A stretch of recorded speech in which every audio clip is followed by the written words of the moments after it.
Hello, everyone. Welcome back to the Rational Investor.co, soon to be.com.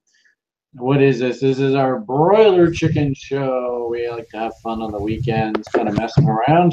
If somebody just joined the call, if you can kindly throw yourself on mute, I'd appreciate it. Thank you very much. There you go. Hello, Rob. Oh, it's got this shark icon. I've seen that before. Is that a shark? Oh, it looks like a big bad monster. Anyway. Nice to see everybody, and of course, everybody should be Manta Ray. There you go. Everybody should be all full of crypto enthusiasm, probably even, interestingly enough, a little bit of awe at our current Bitcoin price here.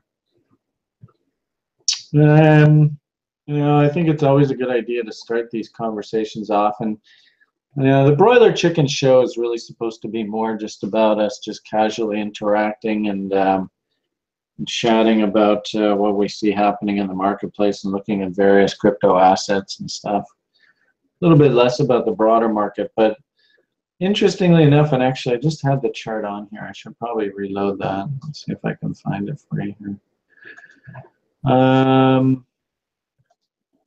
I put out a tweet over the weekend where I think that what we're actually seeing, and it's kind of lucky for us crypto enthusiasts, but what we're seeing, it almost seems to me, is a bit of a disconnect with the classic commodity proxies and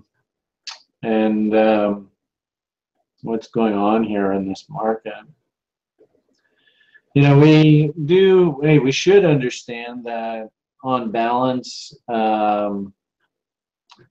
we are heading into a really long-term cycle pivot. And if you're not familiar with it, probably not a bad idea to pull up, let's see if I can find it here for you. This is, I got this chart off of the web probably, geez. And what's so ironic is it's like 10, 15 years ago now. But it's such a cool, simple image that sort of explains money flows and how economies work. And if you actually look at it, we're coming into a pivot here, basically right on cue. I mean, really, not a heck of a lot of surprise. And the sad part about it, too, is if you actually go out into the economy, go out into society. I was 10 years old through this pivot.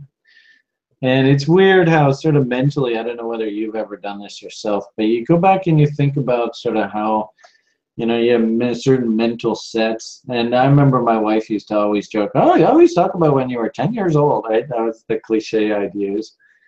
But it's weird how mentally I have a lot of memories around this event. And what's interesting is there's a lot of similarities between what I see happening in our society and what happened in our society around then. Sort of a helplessness, a loss of confidence in the system, the feeling that politicians really weren't serving the people's best interest or working on their behalf. It's remarkable, the similarities. It's quite shocking. Yeah, well, if I was 10 years old in 1980, that should be able to tell you pretty much how old I am. So the point is that in my opinion, we're right on cue. But the interesting thing about this is I really have this serious feeling that there's been a disconnect with sort of classic anti-money proxies, these things called commodities. Which the problem with owning a commodity is that you can't earn interest on it. I mean, you can loan the commodity out to somebody. So if you want to, you can go out and loan your gold to somebody else at an interest rate. I suppose you can sell forward calls against it. But it just sits there, right? I'm a lump of gold, here I am. The interesting thing with crypto is because of theoretically the infallibility, and of course we're going to find out about this over time, of this thing called the blockchain.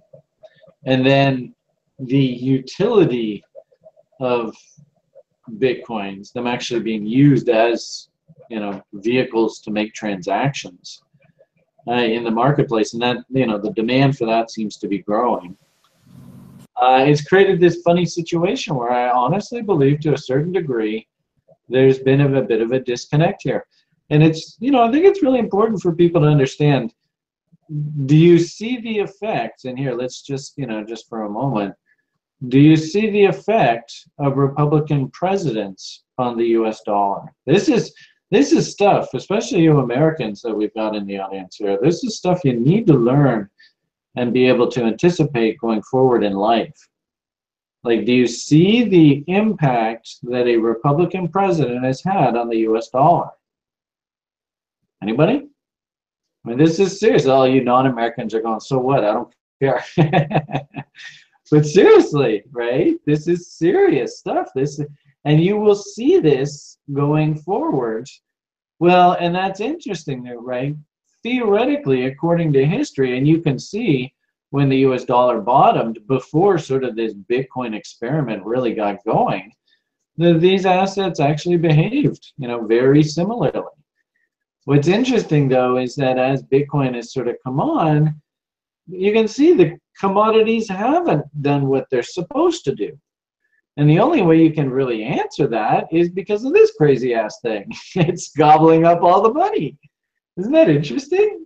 And you can clearly see, like, Bitcoin and commodities, they bottomed, they were both rallying here together, they were moving up, and then there was just some sort of disconnect here, where commodities tanked and Bitcoin said, woohoo, I'm out of here. So, it's quite historic. I wouldn't be surprised if people going back, in university programs 10, 20 years from now, look back at this event. Something big has happened here. But, on balance, should we get sucked into the euphoria? I don't think that's a good idea. So let's, try and think about what sort of happened here in price, and does this make sense? And, what's the general sort of smart thing to do? First and foremost, does it make any sense buying Bitcoins up in here? I don't think so. If anything, we've actually had to do this on a lot of our little altcoin trades recently.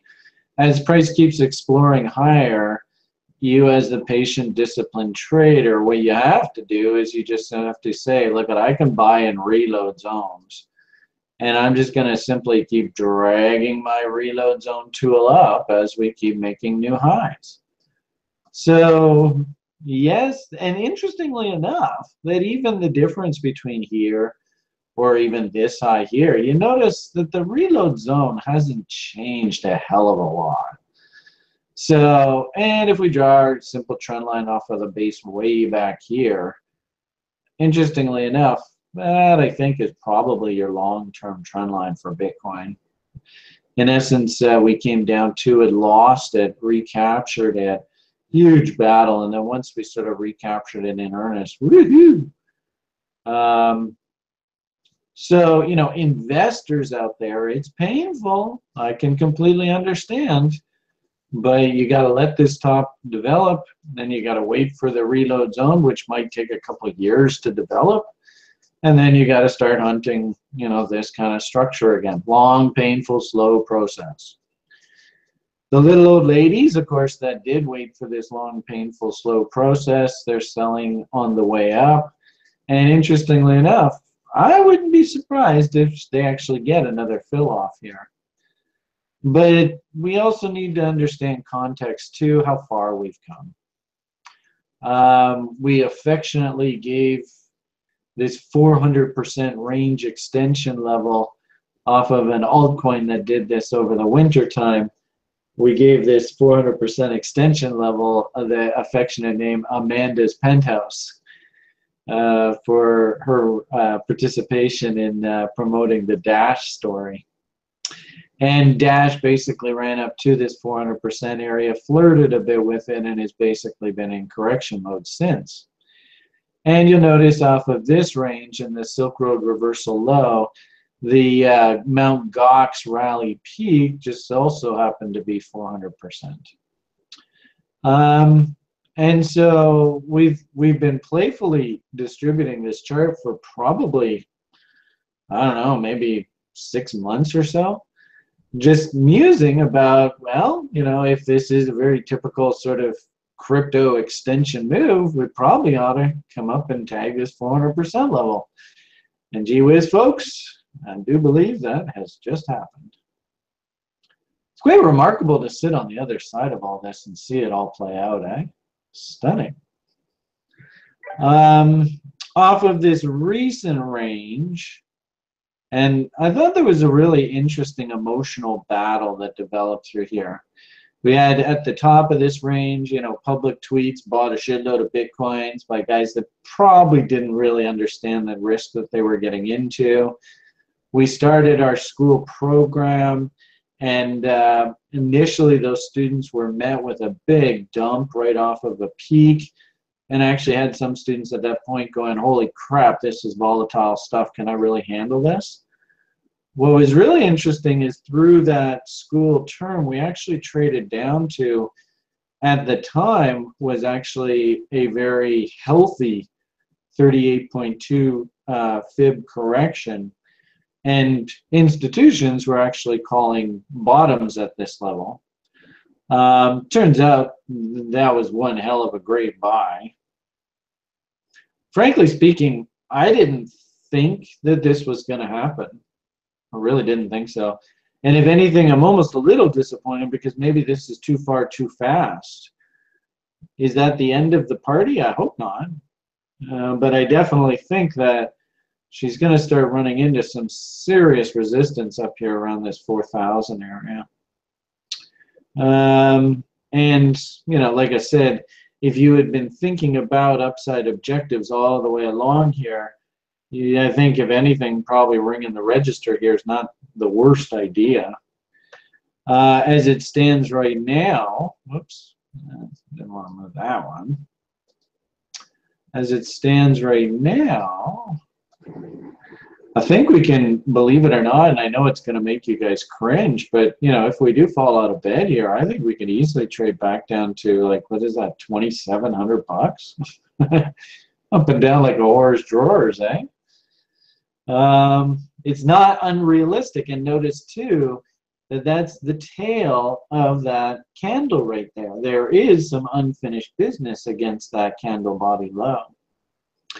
There was somebody in the lounge the other day who had asked, Brian, where do you think this is going? And I kind of, looking back here, do you notice that we broke out 1 week, then we had the next week huge upside bar, then we had 2 weeks which sort of painted, less intensity and ultimately painted the top.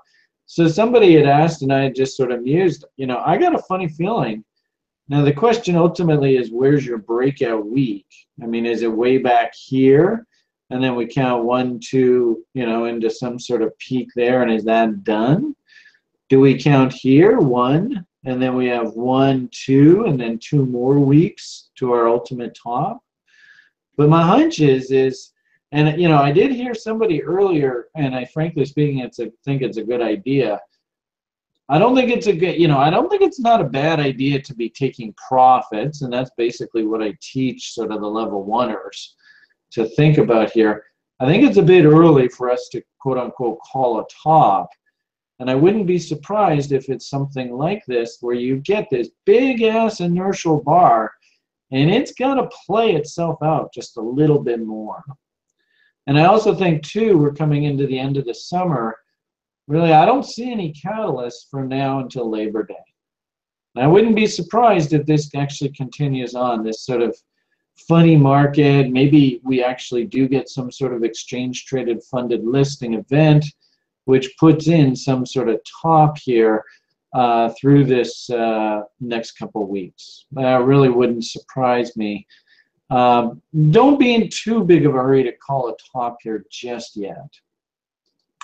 When I looked at some of the lower time frame charts, here's more anecdotal evidence. This is off of the tether of, the end of a move. We've been painting this bullish bot setup.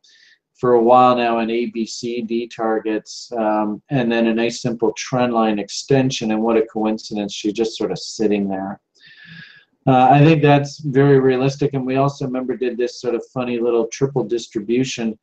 What would the market look like if it replicated this pattern up top here?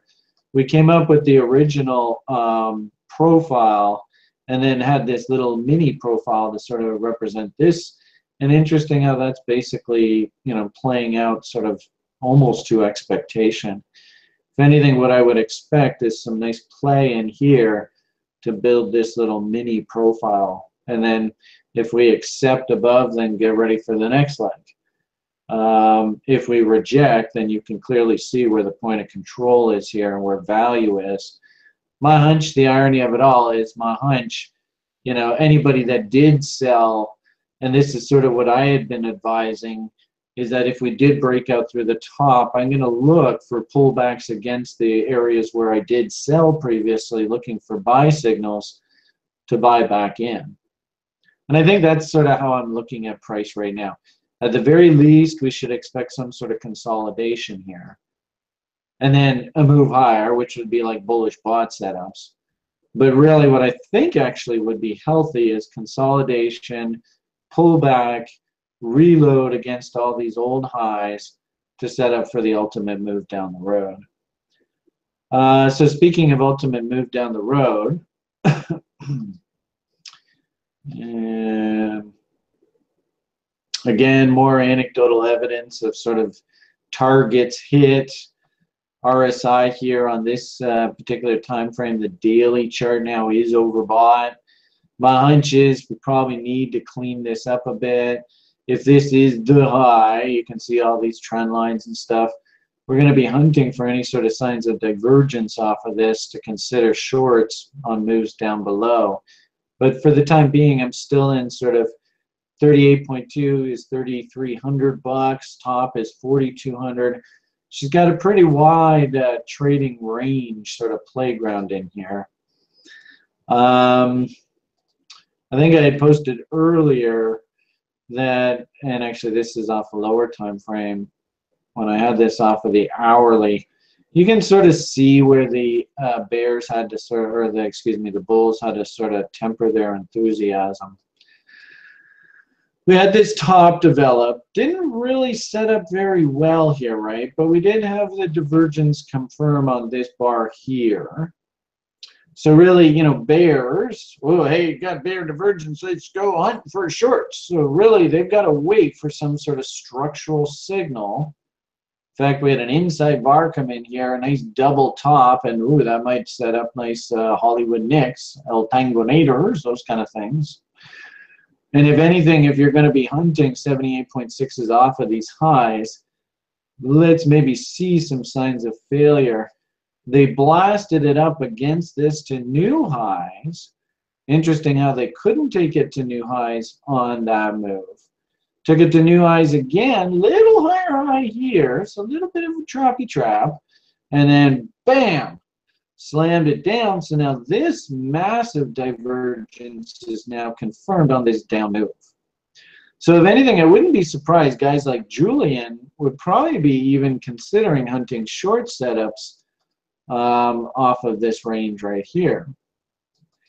So that's interesting how we rallied right back to this trend line. Actually, you know, I even remember this morning, I posted in the lounge, I bet we're going to play against this trend line. And notice, look at that bounce right back to that level. So, you know, if you are shorting inclined and trading, and that's your trading plan, you can see where the reload long zone is off of just this range alone. Hunting short setups through here, not the worst idea. I had sort of painted, and you can also see too here, this is these fibs. 38.2 basically did its job up against this primary trend line. And if anything, I think we're probably range bound for the time being. I don't know whether I'd really like to take a trade. You know, I do see this empire trying to set up here, but that's really poor trade location. So I don't know, what time is it? About 10:30 on a Sunday morning. If anything, if this is the top, my hunch is they're going to set up the trade through the kill zones right up and through here tonight.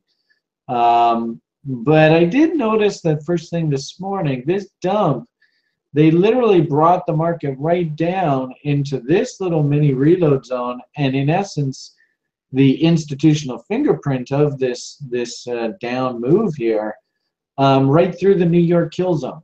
So that's like literally happened exactly where institutions would be looking, in Wales and all that, would be looking for the public to wake up and go, oh my God, Bitcoin's heading down, you gotta sell it, get out, get out, get out. And so like literally they were selling right into their buy orders. Dead cat bounce happened. So in essence, and if I think we had on the profile on here, which one was it? I thought I had the profile on here. I don't see it. Maybe it was off a different chart. I think it was off the stamp chart. Let's see if I can find that. Where are you, Stampy? Here, Stampy, Stampy, Stampy. On here somewhere. Oh, here we go. Yeah, so Ian was in the lounge this morning, and he's planning on moving on to the level 2 where we start talking about volume profile in earnest. And I thought there was so many cool things about this profile here this morning. So in essence, here was yesterday, right? And we had even said yesterday there was a big push up first thing. They actually left some, and that was Jeremy had made reference to. There was a big order at 3,900 that it looked like the market wanted to run into. So in essence, the market loves to go into size. Notice though, above 3,900, do you see how there just really wasn't that much buying interest up there, right? Can you see that? So, and we had sort of mused that if you looked at the 15-minute chart, you actually saw that this created quite a cute little empire. Let's see if we can find that. Geez, I guess it might have been off like the 3-minute chart. What did I have here? Top of 15-minute bodies. Well, in essence, I think this was the empire.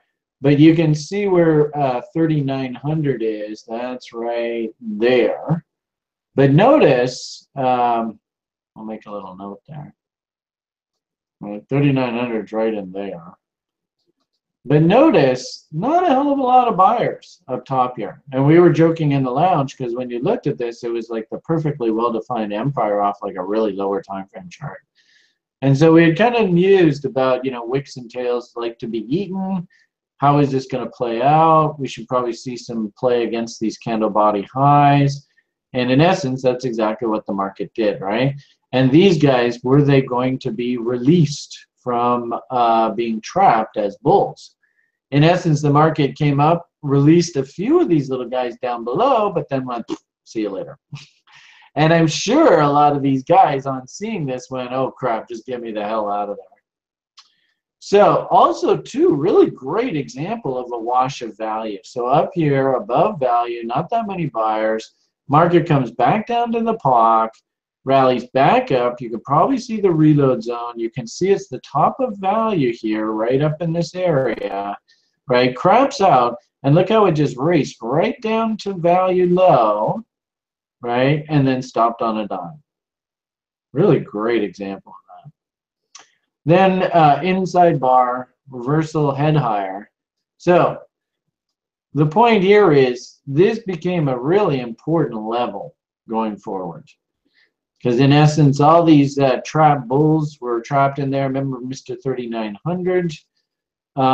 They tried to break the market here. They tried to get all the retail public thinking bear. They flushed them out. They were all gone. Then they rallied it straight up and blasted right through the top here. Huge pivot level in the market. And traders, you know, guys like Hogue and stuff, they're going to watch yesterday's value high like a hawk. Anybody watching? What do you think? Is too bad Ian's not here because I'm sure he'd love this. So, market rallies up, right? New highs. What do you think the odds are? Maybe there's some nice divergences building in your momentum indicators up here. Whoa, look at that. MACD wicked divergence. Look at even Willie here is giving flashes of divergence. Willie's stupid too. We're above value. Any sort of signs of failure, the pro's going to hit this thing. There's a fractal up top here. Tough trade to take, but nonetheless, there it is. Interesting how they tried to form a fractal here, but notice never broke the lows, and in fact turned off the 13 EMA.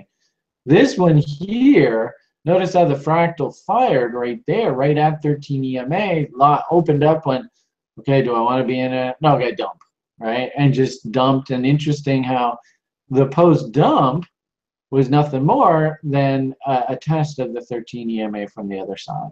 Totally cool. So, market's heading down, right? We come down and doink. And I don't know at this point whether this was the POC or not, but I got a funny feeling it probably was. Let's go. What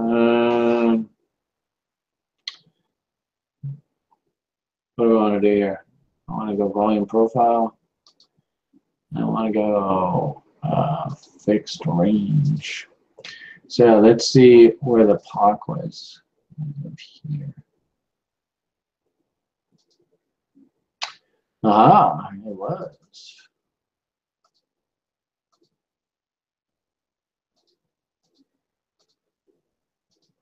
Okay, so you can see the little mini profile. Not enough, right? There's the little mini profile. Market goes shooting up, and look how it just came screaming right back to the POC and bounced right off it. Usually, actually, the market will bounce right back up into value high, and you can sort of see how there's like a little bit of a notch right up in there. Right? Didn't quite get back up into that area, ran into the 13 EMA, lost it, and dumped down. And what I thought was really cool was on the dump, it came slamming, where are we here? Right into previous day's value high. So do you guys see that? I know, and I know lots of traders, S&P and stuff, who would simply watch previous day's value high for a pivot. And what was interesting about this, right, is you can see on this event, look how the kind of buyers lost interest in doing business down here, right? And even the sellers. They had to bring the market back to the POC. Right, and now they're just playing POC ping pong, where we have value low, we have value high. Look how they rallied it right back up to test value high here. You could even argue to a certain degree, not really the best argument, but in essence, market lost value, came back into value, accepted into value, had to 80% of the time it should go back up and test value high. So cool. And of course, if you're hunting trade location, what do you think, guys? Is this usable information? Can you see how the reload zone lines up nicely with value high?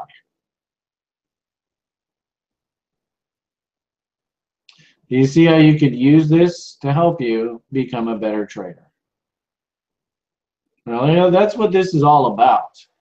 I want to give you guys tools. Now you have kick-ass trade location, reload zone. There's good old Mountain Man, right? You could even have waded into up here and just said, okay, well, show me some sort of signs of failure.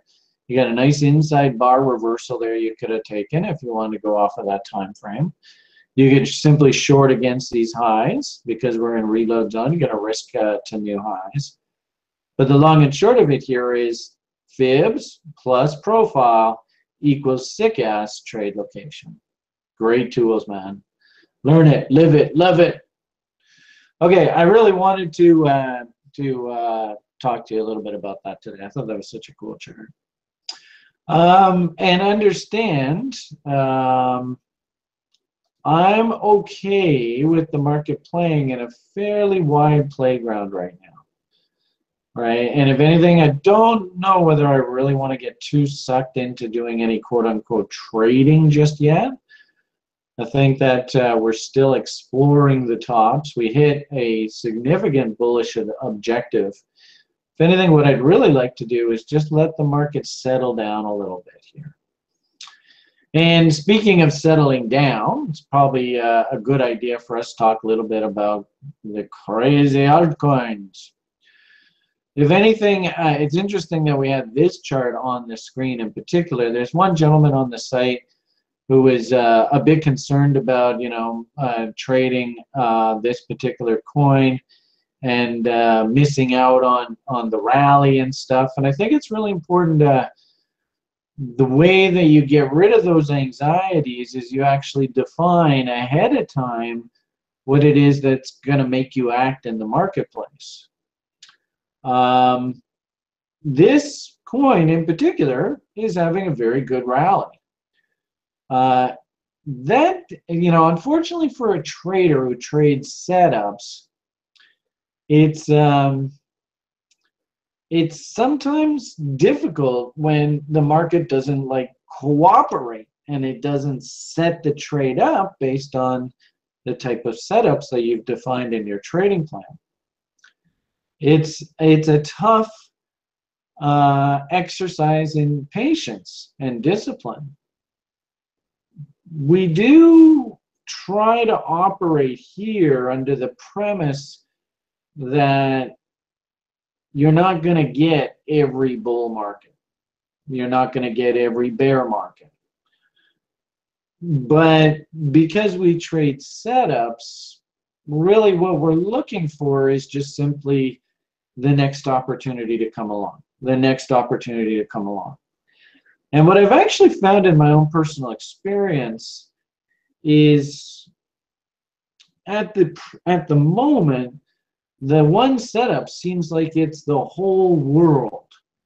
And if you've missed this one opportunity, there's never going to be another one again, and I might as well commit suicide.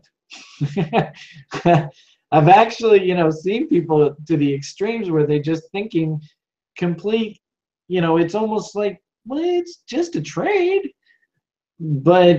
And then of course, if you try to talk to them in that regard, it almost comes across as almost a bit insulting. So it's a very difficult thing dealing with these human emotions.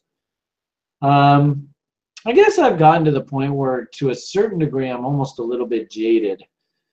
Probably everybody here in this audience probably knows my line. If I've missed this opportunity, who can finish my line? Kevin, you should probably know this. Next bus in how long? Something, yeah, about 10 minutes. Thank you, Benjamin, right? Where, if we trade setups, then we don't, ironically enough, quite often what I like to do is try and get rid of this field. I don't even want to know what it is. Don't even really want to know what the price is. I just want to see this picture look the way the picture should look. If I wanted to trade this, the problem I have with this kind of name is that, gee whiz, you almost suffer from a little bit of vertigo here. By definition, I have a very hard time looking at names like this at this point in their story. I like to, use things like moving averages and stuff to frame risk. And when I look at this, I see that, price is substantially beyond short-term support. No doubt about it. Trend is up and it's strong. We've seen this kind of image out of Bitcoin when Bitcoin broke out from like $200-300 a coin, went zipping up to 1,000. And son of a bitch had to work its way all the way back down to the park. It's just the way assets go. Having said that, guys in the pit, hey, Brian, I got to trade. Traders got to trade. And yeah, this is a bull market, and I got to be active. And I'm a bull. So in those kind of circumstances, that's why we rely on things like trend continuation setups, where you're just going to simply let the setup develop, and your job is not really to think, it's just to, hey, this is a bull market, this is a trend continuation. If these things come in, got to take the trade. So in this particular case, when I drew up the chart, the trade actually seems relatively self-explanatory. But the thing is, you got to go watch the bot video. You got to go watch the tutorial of how this sets up. So the point here is big run up, big happy face. Brian's like, oh crap, be careful here, guys. Market comes screaming down, rallies right back up, comes down, and I think your tell here was this battle right in here. Because, you know, like we always like to say, wicks and tails like to be eaten, right? So it shouldn't have surprised us to see the market come down into this area. And there was previous support, and it looks like there's a little bit of a price cap there too. You know, is this 61.8 mountain man level? Could be, right?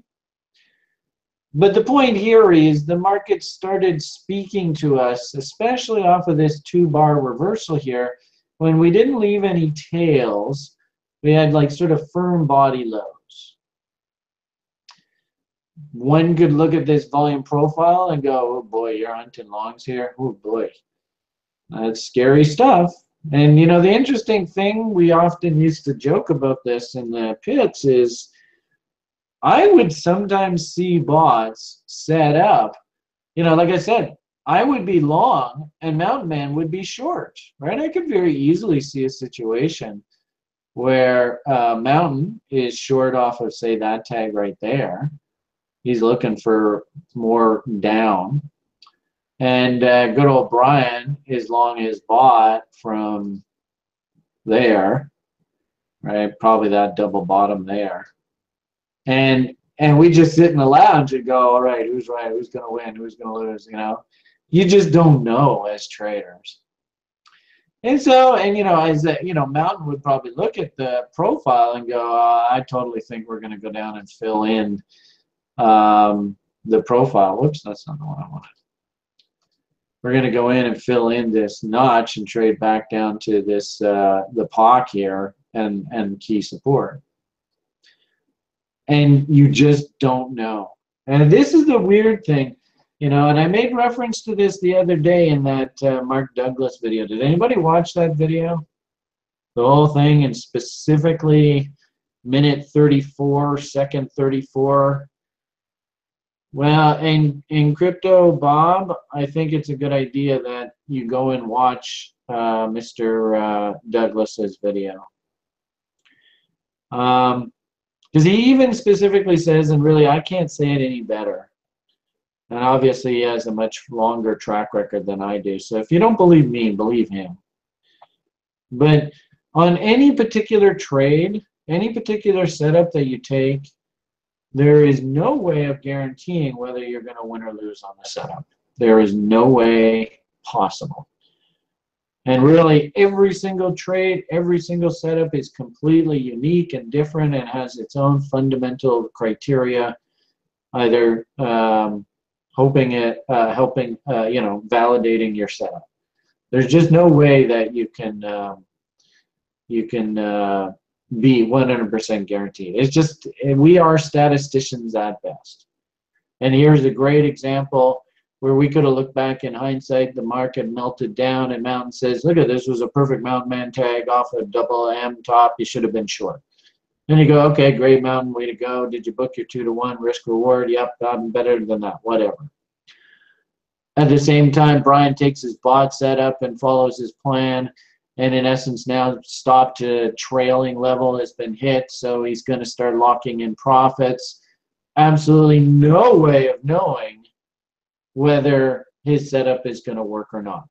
You have to understand that if you want to live the life of a trader, you cannot ever 100% know. You just have to follow your setups. And ironically enough, you know, maybe Mountain might have built in some rules saying that on the test of this low, I'm going to take partial profits, move stop to scratch, and he would have been stopped out at scratch on his remaining. Same sort of thing, you know, maybe this thing craps out here, never does get up to its target, but because the rules are in the setup tell you to move stops accordingly, you take partial profits. You just don't know. It's entirely dependent on your setup, and I highly encourage you to refrain from trying to make decisions on the fly, because the market by definition is built to appeal to your emotional nature.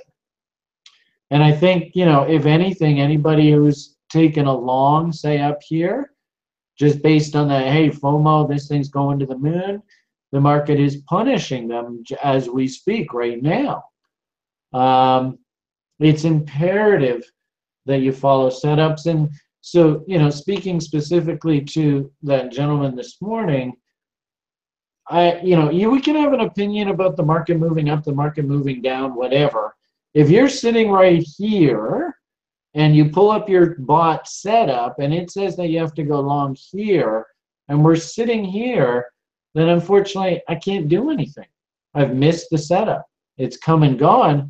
And the irony of it all is at this point, if the market actually does come back down to scratch, I actually have to walk away at scratch.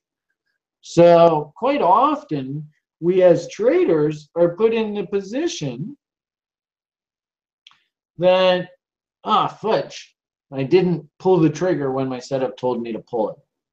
And, you know, that's when you can get sucked into the FOMO and, oh, I'll just cheat this time, you know, and I'll just, you know, no big deal. But that's actually where you get yourself into a lot of trouble. And it's my advice to you to try and refrain from that, because then that builds up bad psychological habits. And what we try to teach in the course, and I even have the resources on the page, what we really would like to do is define what it is that we're going to do in the market. Define that ahead of time. Get all that hard work out of the way ahead of time. And then when it comes to actually trading, the only thing that I'm actually referring to in my trading plan is just this one line that everything's already been predefined. And then what I'm just going to simply do is I'm just going to, what did I want to show you guys? I thought I wanted to show that. Yeah. I'm just going to follow my trading plan, take the setups, log every single setup to the nail. Exactly what happened. Did I follow the setup? Did I follow the reasons? And what were the results? Yeah, trade it, don't beat it. Well, that's, you know, that's one reason why I like the little old lady, is that by definition, she will always be long names. She's going to follow a name. She's going to basically do exactly what she said she's going to do ahead of time, but she's never going to walk away from a name completely. So, all right, so I didn't want to go off on too much of a tangent there, but I did notice a little bit of, oh, what should I do? We're sort of halfway through a trade. Should I chase it? And my simple response is, if whatever your setup is, try and predefine that before you come to the market. And if you've missed the trade, well, you just got to have the professionalism to say, yeah, got to wait for the next bus in 10 minutes. Well, I'm long a whole shitload of Bitcoins right now through our altcoin account, so I'm loving this. This is music to my ears. We took $500 and turned it into, I think it's about 140, 150 G's now. So I am ecstatic by what I've done here. 148,000 from 500 bucks. That's ridiculous. So, you know, long and short of it here is this very simple methodology. It lets you live a life with, you know, I actually like to try and keep as much hair on the top of my head as possible. It lets me teach the school, and it keeps it really, really simple. But at the same time, guys, I'm not betting on the farm on any of these names. In fact, all of these recent transactions you can see here, I don't place big bets. They're all very, very small, right? If you want to trade a trading plan where the bets are going to be bigger, then that means, you know, you're using a little bit of leverage, that kind of stuff. Excuse me. Then you've got to start trading setups and be very religious about risk management. We won't get into that today. Okay, actually kind of a fun thing. We had our group meeting. It was really interesting to notice. We've got some interesting celestial events happening here. July 27th was an EVU. I haven't posted that in a while. The next one on July 12th, or excuse me, August 12th, I think that's coming up here, is the next EVU. And then we have one on the 26th of September. And I actually think that this is going to be the stock market top EVU. I'm going to keep a close eye out for this one. So what else do we want to talk to you guys? Actually, I really enjoyed our meeting. I think it'll be really focus us really well here going forward. So I think, did everybody get my sort of general feelings about Bitcoin? We've hit a whole bunch of bullish objectives. Maybe a little bit of consolidation is in order now. Does that make sense?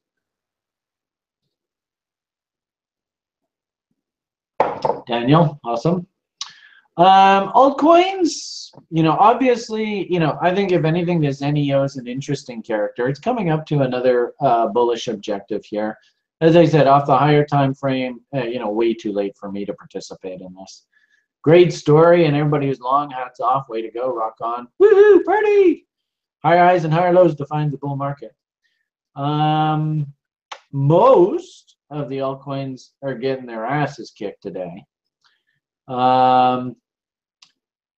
I noticed that in our altcoin portfolio, what seems to end up happening is we kind of tread water on days where Bitcoin has these monster up moves. Yes, Bitcoin's moved up, good, 30–40% here recently. But at the same time, we got a big chunk of our money in these alts. And so as a result, wherever the damn page is. Where did that go? Oh, here it is. A lot of these alts are really getting beat up. And if anything, I hate to sound like a broken record, but I sort of thought a month or two ago that this chart was probably going to tell us our future for the general altcoin market, and I think it still is prevalent. A week or two ago, we had this nasty M top. That wasn't good. Boo, hiss, hiss, boo. More trend continuation. I don't really see anything stopping this right now. We'll see how Dash plays against these tails, but you can see kind of like, our worries about what we saw in, on that little altcoin we were looking at just a moment ago. Maybe the profile, if we lose value low here, oh boy, all hell could break loose there. And I see, what I see now is there seems to be actually a bit of unison, because there's a lot of these names that all jumped up just ridiculously, like, and I know one popular one, Digi. They popped up and they're taking them apart now. I mean, it's so painful to watch. For those people that did play the double bottom here, you notice that an M came in right afterward, basically off of exactly the same level. So bullish, no, you're not, you're bearish. So, if anything, this is an excellent testament to a trader's life. If you did take this W and you were risking on margin or anything, you got to get out here. It sucks, it's painful, it's a losing trade, but you got to face the music. If anything, this is, I mean, I have a feeling with a lot of these types of names that they just simply have to come right back down to the bottom. If anything, this is an excellent anecdote, guys. Too far, too fast. This growth is just simply unsustainable. It wasn't realistic. And, if you have your journals out, what did I learn today? This is what too far, too fast looks like. And it usually means that they're going to have to unwind this goddamn thing right back down to the bottom. There's a whole bunch of these that they did this to. That it's just too far, too fast. And, like I joked about it repeatedly in this community. This coin I bought, wherever the hell the damn thing went. XG. Oh, there it is. I bought this silly thing at 2 sats, right? And they're unwinding it, and it sucks. Yeah, well, so, do you see the similarities between NEO and a chart that looks like this? My hunch is when NEO is done its thing, it will have to go through this same process. And it's going to be painful. And you know, it's through this that the people that FOMO bought here, hopefully they learn that you can't do that. But quite often, a lot of people don't. Well, we'll see what happens. Only time will tell, as they say. So, you know, but it's interesting, you know, like here's a name that I would actually consider that is, they worked it right back down to the bottom, and it is a name that I think you can start accumulating. I don't know whether any of you guys even know of this name, good old cannabis coin, where they actually had this thing halted forever and it gapped violently higher from 500 sats here. And it was funny, I just got alarms off on my system telling me, all right, the gap has finally been filled in. Isn't that incredible? I mean, look how high this thing was. I mean, it's just ridiculous. Watch how far I have to move the chart. It's just nuts. Right? And I know one smart-ass Swiss bastard who was selling the whole way up here. It keeps going. Look at this. It just keeps going, right? So the point is, though, is that there are coins. So you can't even, can you see that, Rob? You can't even see the bottom here because this high was so ridiculous. But there are coins that actually I think are worth starting to accumulate. There was that coin, and we've been talking about it repeatedly, this Nautilus coin. In essence, coming, they literally, can you see? In fact, somebody mentioned this in the lounge. Can you see the original double bottom? There it is. And look how through this entire process, all they've done is they've just brought it right back down to the bottom. And now you can actually see we're trading below value now. So if anything, Mr. Smartass, what's his name, Brian Kelly guy? My hunch is he's probably in there accumulating now, right? Really interesting. And the interesting thing too, off of these levels, I mean, I was a buyer in here, I think, but off of these levels, you can actually get a double off just on a tag of the pot. Yeah. CRB, I think I recently bought some of that, didn't I? Yeah, I got a stink bid filled. Yeah, I think that came in this morning. Not a bad little name to nibble on, right? And I do like the fact I'm just going to ride this guy's coattails, whoever these guys are. But you guys get it, and hopefully, you know, people that have been around for a while, you guys get the impression of what I like to see when I'm buying stuff. When people look at that and go, "You're buying that? Oh my God, that looks horrible." Of course, the worse the better. Anyway, yeah, I'm a cheap ass son of a bitch, eh? So there are, but you know, if anything, that brings up one though that, you know, doesn't look like it's finished bottoming again. I ain't gonna bet the farm here, but I took a shot off of this bad boy the other day. Doesn't look like they're done yet here, right? Now, I would say that if you leverage margin traded this and we broke these lows, you better get out of here, right? But for little old ladies, I have no problem taking nibbles on these kind of names all day long. Really don't have a problem whatsoever. There was one. What the hell was that one? Oh, damn. Mr. Short-Term Memory. There was one that I did buy recently that did exactly that. And it was really interesting to watch how it's just been sort of messing around the lows here. Kind of trying to get people to balk, trying to get people to walk away. Some of these Z coins I think look very interesting down at these levels. Remember this one, Wicks and Tails Like to Be Eaten? I don't mind taking little nibbles on these kind of names down here. Clammy, I thought was really interesting. Clammy's actually got a double bottom working here. You want to work stink bids against these lows, good old reload zones. In fact, I think probably, yeah. Oh, actually, we're going to have to adjust this, aren't we? So 78.6, as you're going to see, is, well, you can see, is basically just against this original market structure low, right against the POC. So if you're interested in Clammy, that's an interesting one to keep an eye on. There was one this morning. Technically, it looked like it was setting up really nice, but I looked at the fundamentals and I almost puked. So be careful about number of coins out. There was one that I posted this morning, basically exhibiting all the behavioral patterns that we like to see. Double bottoming kind of idea. There is the structural bottom, going to work your bid, 78.6. You can see it came down really close against that original low. There's the low there. No fill.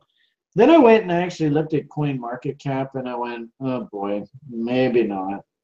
This thing has like billions of coins outstanding. So, you know, I may throw names out into the lounge. Please do your own due diligence. If the name doesn't sit well with you, these guys are technically in the gaming industry, which seems to be pretty popular in these coins nowadays. But I can completely understand.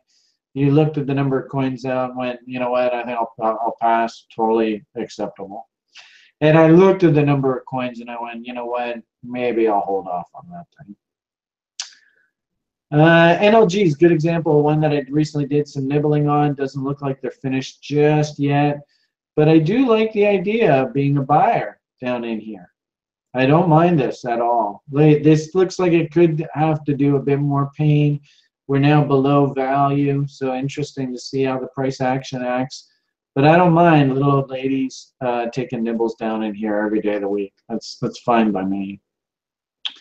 Okay, let's maybe take a look. I don't know. Did anybody put any requests in here? What time is it? I've been talking for probably about an hour, 45 minutes now.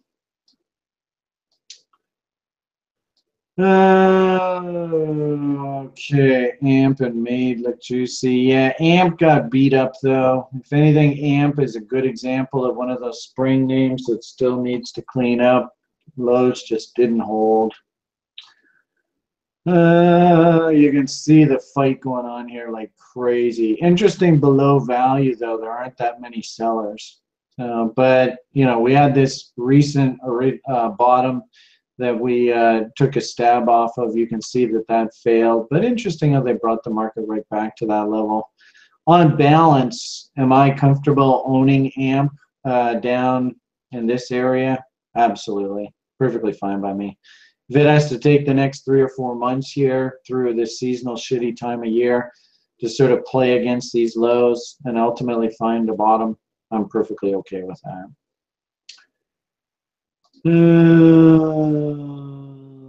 Let's see. MAID we talked about recently. STR, okay. It looks like Julian's getting into altcoin land. XEL and BNT. XEL. This one's interesting. In fact, I think I threw a bid in on this one. Again, hopefully you can understand W's, why Brian would be interested. Relatively new issue, got absolutely destroyed out of the gate. This might be the dead cat bounce, though. So, that rally might be done. Tough to say. I don't mind working bids against low ends or ranges. I think I'd probably add that to the kitty. I guess the question really is on these, you know, how many coins are out? Does the structure look half decent? If it's a total POS, then I can understand you guys maybe holding off. Let's see what we got here. XEL, elastic. 84 million out, not bad. $59 million market cap, and market cap chart looks a bit heavy. So, if anything, I don't like the idea of chasing it up top here. Let it come back. You can see the original market structure. So, our bid down in this area makes sense.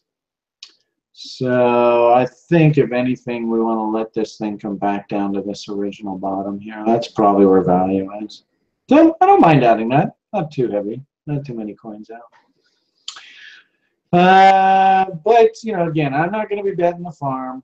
I think these current purchases at 0.2 BTC come out to about See, I think it's about 0.5% or something. So I'll probably do that, and maybe some more buys down the road if we start seeing strength out of any of these names in particular. All right. What else do we have here? Check my PM was meant to send here. Okay, I'm not quite sure about that. Julian's doing some more. Got it. Curious if you can share your thoughts on moving into alts versus holding BTC itself as the BTC price rises. When does it make strategic sense to move funds from one into the other? When BTC falls, should most alts rise in a similar fashion to how they've fallen while BTC has risen? Since most alts are pegged to BTC anyway, is this question even a valid one to ask? Right, so my philosophy all along has been to use altcoin weakness, whatever the circumstances is, let them try and find bottoms, and I want to go in and diversify the account as much as possible by buying as many different altcoins as possible. If anything, I have found that the correlation between BTC and alts changes, and I think it really depends on sort of the mood of the market. Sometimes alts and BTC move in unison. Sometimes they actually move in opposites. So I don't think there is a direct relationship between one and the other. What I do see, though, is there will be sort of like excuses. So I think, you know, some of these names like XVG, RDD, Digi, they went up way too far, way too fast. So, you know, people that need to justify their prices coming back down will use well, we're just offsetting the difference in price because Bitcoin's moving up in price right now. If Bitcoin was moving down, then they would say, well, it's just general market sentiment. These prices are just, you know, everything's coming down. Money's flowing out of the space. So I think that, you know, it's not something that you can bank on. The only way I would approach it is, and really this is the way I like to look at it, is a good buy is a good buy is a good buy. If we can find some pretty good reasons to own an altcoin, whether it be location, internal signals, structure, whatever, I can actually grow the Bitcoin balance faster than just by leaving it in Bitcoins. So if I can, and I like to actually use the altcoins to mine Bitcoin in a weird sort of way. So really the structure of the altcoin itself is what's going to get me off my butt to actually spend Bitcoins. And then of course, if the thing starts to perform, I'm taking Bitcoin out of it as fast as I can. Ideally, what I'd actually love to see now, and we have the cash on reserve to do so, is for us to be able to just simply run a Bitcoin hedge through options where we just take, like, say, 5% of our 140, 150 Gs, and we just annually go and commit that to covering, what do we got, like 30, 40 Bitcoins, just covering the short side and at the market put option for 40 Bitcoins. And then that would just completely hedge out Bitcoin price fluctuation for us completely. So I hope that answers your question. MGO. I don't know whether that's a MGO. So, like, to answer your question, I would want to buy this because of location and structure, not because I think Bitcoin price is going up or down. MGO looks like it is not in, what are these guys called? TradingView's database. Let's see if it's over here.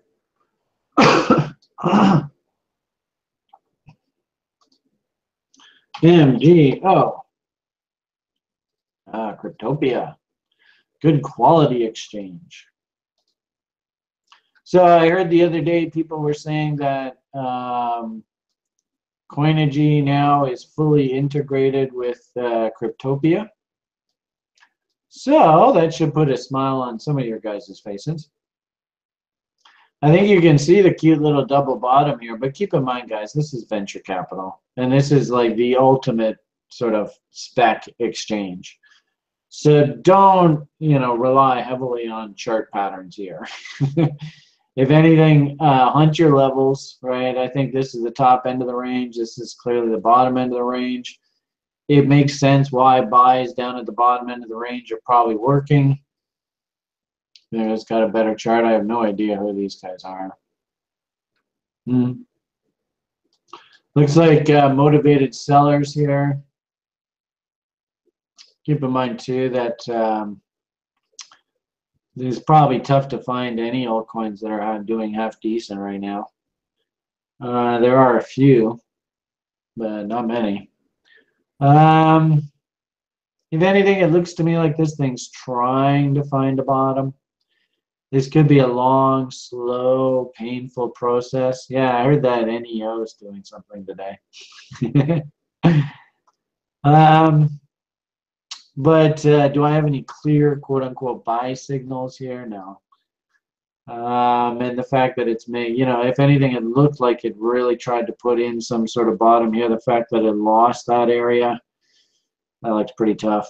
Lost it, tried to recapture it, lost it again. It looks like somebody said, fuck it, just get me the hell out of here. So somebody's dumping. You could take the contrarian view that, hey, this guy's dumping. I'm going to buy up his coins because then that means the supply of coins is tilted back to the buy side. I don't know whether that's enough of a reason. I know there's some guys that I used to trade with years ago that's what they would do, but it's not really my style. Looking at this 4-hour chart here, there is that big dumpage, right? Obviously, OBV is heading out. Somebody's panic dumping. Is a little, I think it's a bit early just yet to start looking for bottoms, but it wouldn't surprise me if a W comes in here over time. If anything, yeah, probably people that did take shots off of this area, right? They've just had their hearts broken. They're probably the ones getting out here. Maybe I wouldn't even be surprised if there's like a change of management. 95 million, so gee whiz, still $100 million coin. Keep in mind, guys, I used to watch these things bottom at like $200,000-$300,000 a piece, eh? So, geez, there still could be quite a bit of air taken out of this thing. So, yeah, nothing for me to get too excited about there. If you want to play on Cryptopia, like we said, taking shots against bottom end, the ranges. If anything, this is perfect little old lady kind of stuff. No bloody way in hell anybody's got any business betting the farm on something like this. Take your little nibble shots. If the market gives you doubles, great. Woohoo, party. But total trip to Vegas here.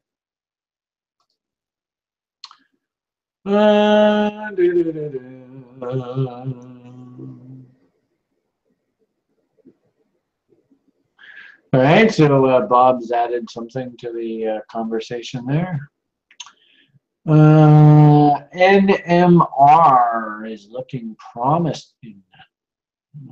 Let's see. NMR. Boosh. Oh, yeah, not bad. Question, do you believe that these lows are the lows? Trend hasn't quite turned here. Sure would like this to be a little firmer bottom. You can see the W though, right? You want to take a shot off of these lows. In fact, is there a little bit of a gap there? Oh, look at that.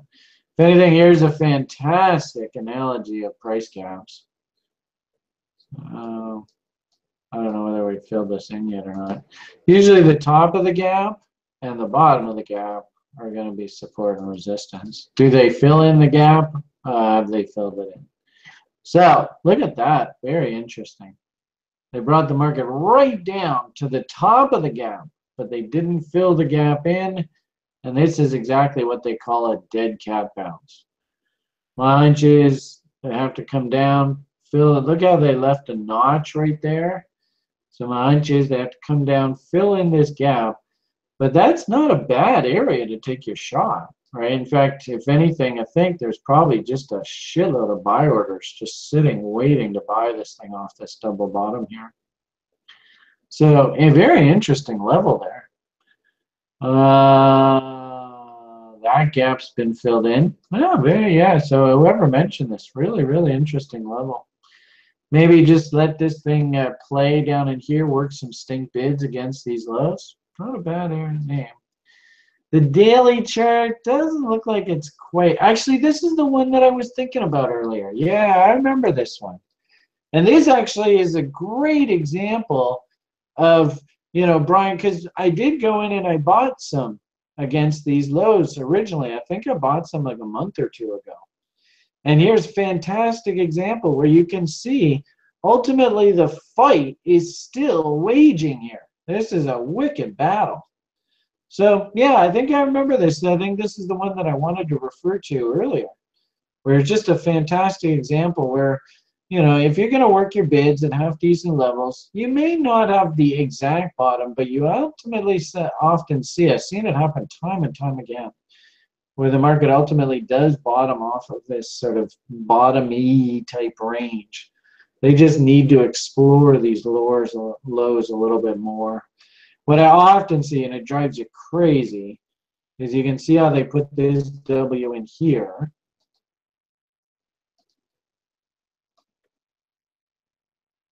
Right. Then they'll come down. They'll just probe to see if they can flush out any weekends. Then a month or two later, you notice that, gee whiz, they put in another W, and that was the one that they take off on. Hate that. But you got to understand that that's part of venture capital. So, and if anything, this is number one reason why I like doing the little old lady kind of approach. Because you got to understand, in venture capital, these bottoms are not the prettiest of looking bottoms. Sometimes they crap right out. And if you bet the farm, you're fucked. Excuse my French. If you just take a nice conservative, hey, look, I'm only going to put in a couple percent of my portfolio into this. If it starts performing rock on, party, I'm hunting setups, right? But if it does crap out, it's not the end of the world. Okay, so thank you actually for reminding me about NMR. Great example of, oh, it's close. I mean, this son of a bitch is close. This thing looks like it could take off, but it's just not quite there yet. And actually, if we do, because you can actually see we got a bit of a nice bottom in OBV. Got a bit of a bottom, not enough data right now for me to really see price momentum clearly. You can see the moving averages. If they can, cross back over bullish, then at least we've got something to work with to actually start adding to the trade going forward. Okay, let's see what else we got here. NMR, XMR. XMR.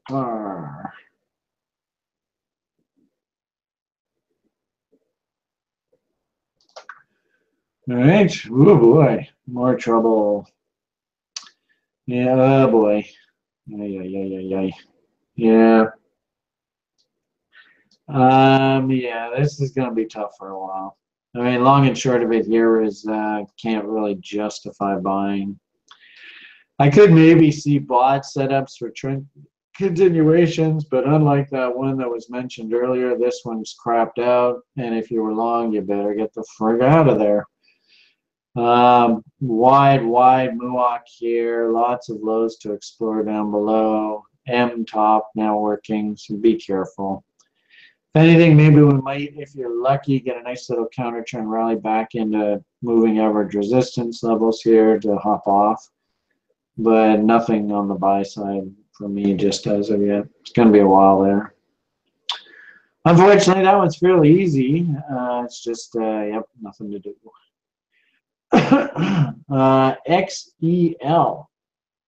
Oh, geez, there's so many. I'll just go on. XEL. This one I think we did, though, didn't we? Yeah, I'm working a bid. Did I get my fill here? No. So, yeah, I'm working my bid. That makes that easy.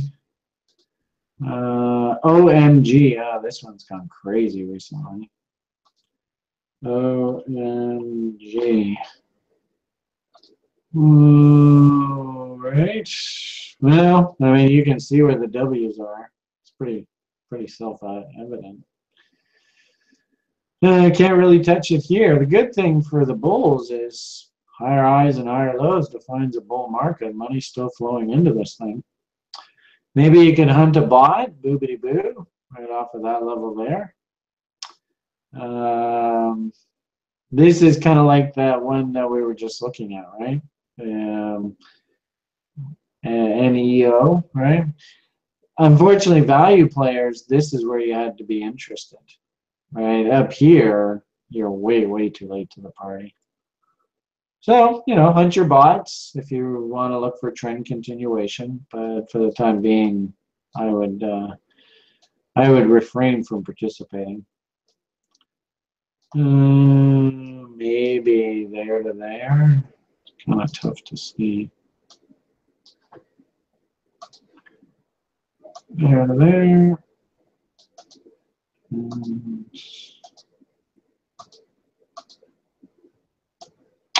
There, there. And there. So, looks to me like the market's setting up the trade. Looks like a nice little inverted head and shoulders. Actually, it was interesting how somebody was posting head and shoulders charts, but I don't know where they learned how to draw head and shoulders. Try and find the extreme move above the neckline. And this one might even be a little bit conservative, but there's a shoulder, there's a neckline, there's a head, and you know that it's a neckline because the levels are going to be relatively the same. Then we'll draw the next shoulder, and so if you have a trade, the trade actually sets up off a break of this level here. Until this level is broken, there really isn't any head and shoulders here. So try and be careful of that. If you draw something like a head and shoulders, the head and shoulders is not valid right here. You know, if we were sitting there just a few hours ago and you were looking at it and you threw on this head and shoulders, there is no head and shoulders there yet. It only comes in if the market can break above here. Now, if it does break above here and it looks like, you know, we got a nice little W and OBV, got a nice little rising willy through the 50 line, not stupid, so that's nice and healthy. We've got a nice little divergence here on MACD, so we have a nice bullish divergence setting this up. If the head and shoulders does confirm, boobity boobity boo, then your objective of the head and shoulders, and this is the whole premise behind the parking garage idea, is just simply a replication of the range above the neckline. So if this head and shoulders does come in, then what it's implying is the market is looking for a test of this level up here. So for head and shoulders to be valid, we got to see the market move through here. And hopefully what you also see, especially for our veterans, is this is a fractal. And that's what all head and shoulders patterns are. And just like the head and shoulders, the fractal signal fires on the break of the fractal line, like so. So, a little bit of a tutorial there for you on heads and shoulders as is. Not a bad little trade. I mean, a trader's got to trade. Feel like I trade off the hourly charts. I'm looking for charts that are bullish off the higher time frames. I wait for signs of divergence. We've had the bot levels traded to. Everything's valid. There is the bot entry level. I'm just waiting for structure to confirm. There you go. What do you think, guys? Does that make sense? You see how the trade's like literally setting up right off the bot level? Yeah, I'm not really a big fan of taking the head and shoulders because of exactly that, Jeremy. In essence, the risk reward on the trade is 1-to-1. But if I have the head and shoulders set up off the bot level, then I can take it. If the market goes to 1-to-1, which implies move stop to scratch, if it does crap out, then I'll just hop at scratch. But if this bot is for real, then really maybe what this is doing is setting up a 3-to-1. So, that's the way I would look at that. So, who's a day trader? Who's going to pull the trigger on this head and shoulders? Anyway, it's just sitting there waiting to go. Tell me how it goes. Hey, China Tim. Whoop, and he's out of here. All right. So, nice seeing you, China Tim. Okay. I don't know. What do you think, guys? We've been chatting for about an hour and a half here. Have you guys enjoyed any of my offerings today? Real estate in Vancouver. Oh my goodness. Buy put option. Buy put option. When in real estate, well, really the answer is when the economy rolls over. And I think what ends up happening is somebody's asking when Vancouver and Toronto real estate market rolls over. You'll see the top in the fear cycle. The commodity assets will break. We should see a real run on the US dollar ahead of time. The Fed should come in and defend the U.S. dollar, which I think they're starting to do now anyway, and that'll sort of break the market. So I don't see it just yet. I still think we're in the blow-off top phase. So in essence, we have to get through the blow-off top before we start thinking about how deep the break is. And once the break comes, it'll be violent. What we often tell people to do, let's see, any level one, actually anybody that's from the school, what is the single most accurate predictor of recession for the U.S. economy?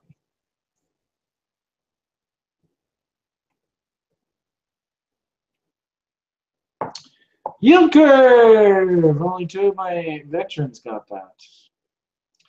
So the answer is yield curve in Crypto Bob. So maybe go into the library and study up on yield curve.